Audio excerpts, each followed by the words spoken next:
Comment investir dans un immeuble de rapport? Ici Sophie Vergès, bonjour à toutes, bonjour à tous.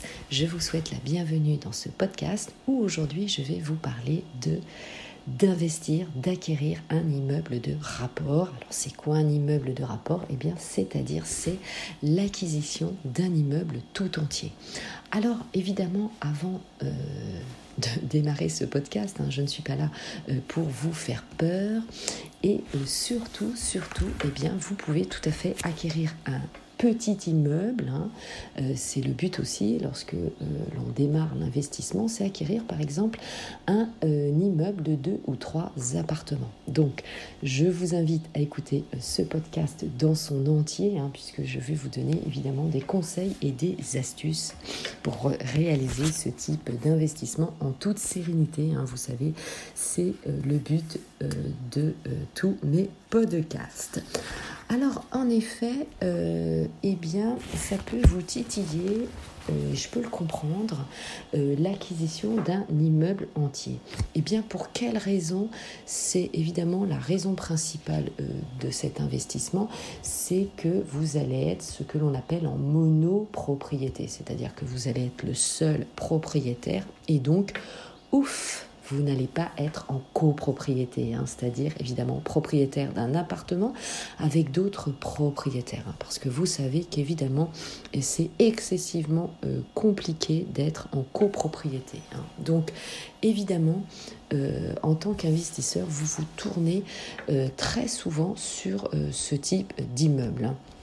Donc ça peut être une bonne chose, il y a des risques, il y a des avantages et des inconvénients et donc on va les voir évidemment dans ce différent podcast. Alors quelle peut être la physionomie, on va dire, d'un immeuble? Eh bien la plupart du temps, vous allez avoir évidemment ce que l'on appelle un pied d'immeuble, c'est-à-dire votre rez-de-chaussée va être du commerce ou éventuellement une profession libérale, un expert comptable, un cabinet d'avocat, et au-dessus, vous allez avoir de l'habitation. C'est ce qu'on appelle évidemment un immeuble mixte habitation-commerce. Alors, comme je vous le disais, pour vous, en tant qu'investisseur, c'est tout à fait une opportunité. D'abord parce que vous allez gérer votre immeuble comme vous le souhaitez, dans le sens où vous allez pouvoir faire un plan, un budget de travaux que vous allez pouvoir échelonner au fil du temps. Et ça, évidemment, c'est très important, d'autant plus, évidemment, que nous courons vers la RE 2020, la réglementation, énergétique 2020 et donc en effet, vous voyez, j'ai fait un lapsus révélateur, il vous faudra faire des travaux de rénovation parce que souvent vous allez acquérir évidemment un immeuble dans l'ancien et évidemment par ricochet il faut faire beaucoup de travaux et vous savez en copropriété, les copropriétaires sont souvent très tendus financièrement et ne veulent jamais dépenser un sou, ce qui vous pose un problème lorsque vous êtes propriétaire bailleur puisqu'il vous faut un logement qui ne soit pas énergivore, c'est-à-dire qui ne sera pas classé en lettres de diagnostic de performance énergétique E, F ou G, puisque vous savez la réglementation va évoluer et pour cela, il faut anticiper sur de nombreuses années, sinon vous ne pourrez plus louer et votre appartement sera considéré comme un appartement indécent, non décent. Donc attention à vous évidemment sur l'immobilier ancien. Donc en acquérant bien sûr un immeuble, vous n'avez plus ce problème-là puisque c'est vous qui allez gérer complètement vos travaux. Ensuite, vous pourrez définir l'usage de l'immeuble sous couvert bien sûr de certaines conditions et dans le respect de l'urbanisme, de la ville où vous avez investissé votre immeuble, vous allez comprendre évidemment ce que je veux dire. Si vous voulez faire par exemple de la location courte durée, ce sera tout à fait possible, ce sera beaucoup plus rentable pour vous, évidemment, de faire de la location courte durée, du meublé, de la colocation, etc. Mais bien sûr, allez toujours préalablement voir le service de l'urbanisme, bien sûr. Lorsque l'on achète un immeuble, c'est la même mécanique que je vous explique évidemment au quotidien.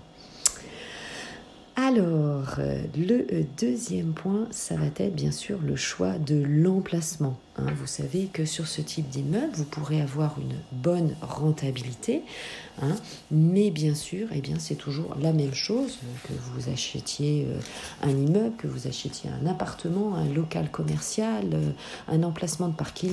Ça va être l'emplacement, vous le savez, c'est la règle d'or. Attention donc à ce qu'on appelle le taux de vacance. Donc regardez bien le tensiomètre actif sur Internet.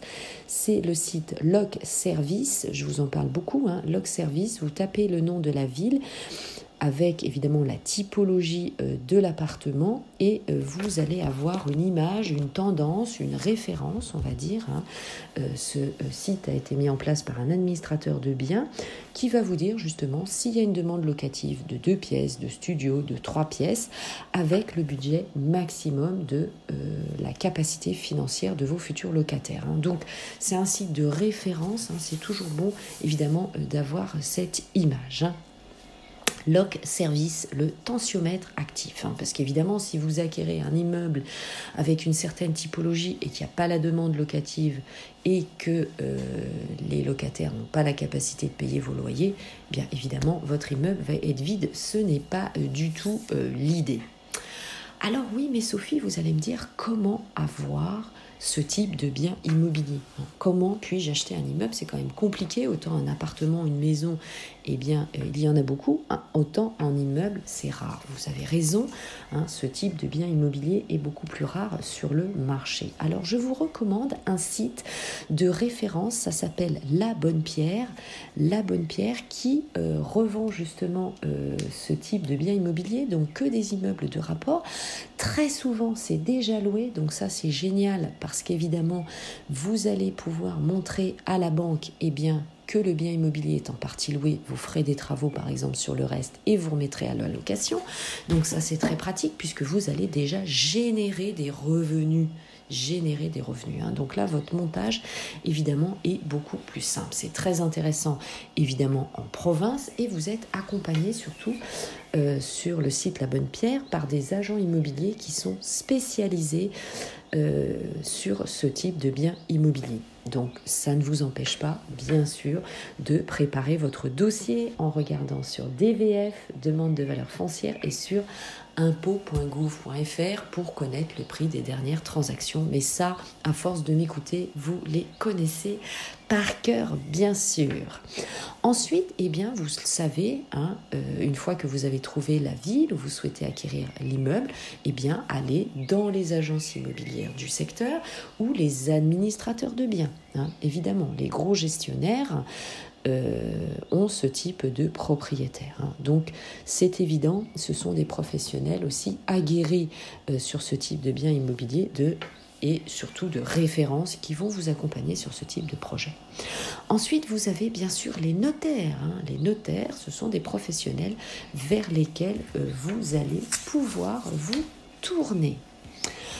Alors, le dernier point, mais avant cela, nous allons voir mes autres réseaux sociaux comme mon groupe Facebook Investir en immobilier, l'immobilier au féminin, mes comptes Instagram, ma chaîne YouTube, mon compte TikTok. Vous savez, je suis là pour échanger avec vous au quotidien. Ensuite, je fais un live sur mon groupe Facebook le samedi à 18h, Investir en immobilier, l'immobilier au féminin. Et bien sûr, Clubhouse à 18h30 le samedi.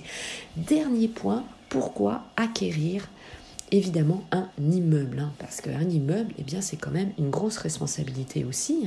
Vous allez porter ce projet sur plusieurs années, je vous le rappelle, et surtout par définition, vous allez porter plusieurs locataires. Des locataires qui peuvent être différents, comme je vous le disais précédemment. Ça peut être des locataires en habitation, des locataires pour votre pied d'immeuble, donc vous allez être sur du bail commercial, sur du bail professionnel, si ce sont des avocats ou des experts comptables. Donc, évidemment, vous allez avoir une typologie de locataires. Donc, soit vous gérez par vous-même, bien sûr, soit vous faites gérer par l'administrateur de biens qui, éventuellement, vous aura vendu aussi cet immeuble. Pourquoi pas, c'est un cercle, évidemment, tout à fait vertueux. Alors pourquoi acquérir un immeuble? Comme je vous le disais, l'avantage majeur, c'est de pouvoir gérer vous-même, de ne pas avoir de copropriété. Les décisions, eh bien, c'est vous qui les prenez. Vous êtes le seul maître à bord. Vous êtes votre commandant de bord.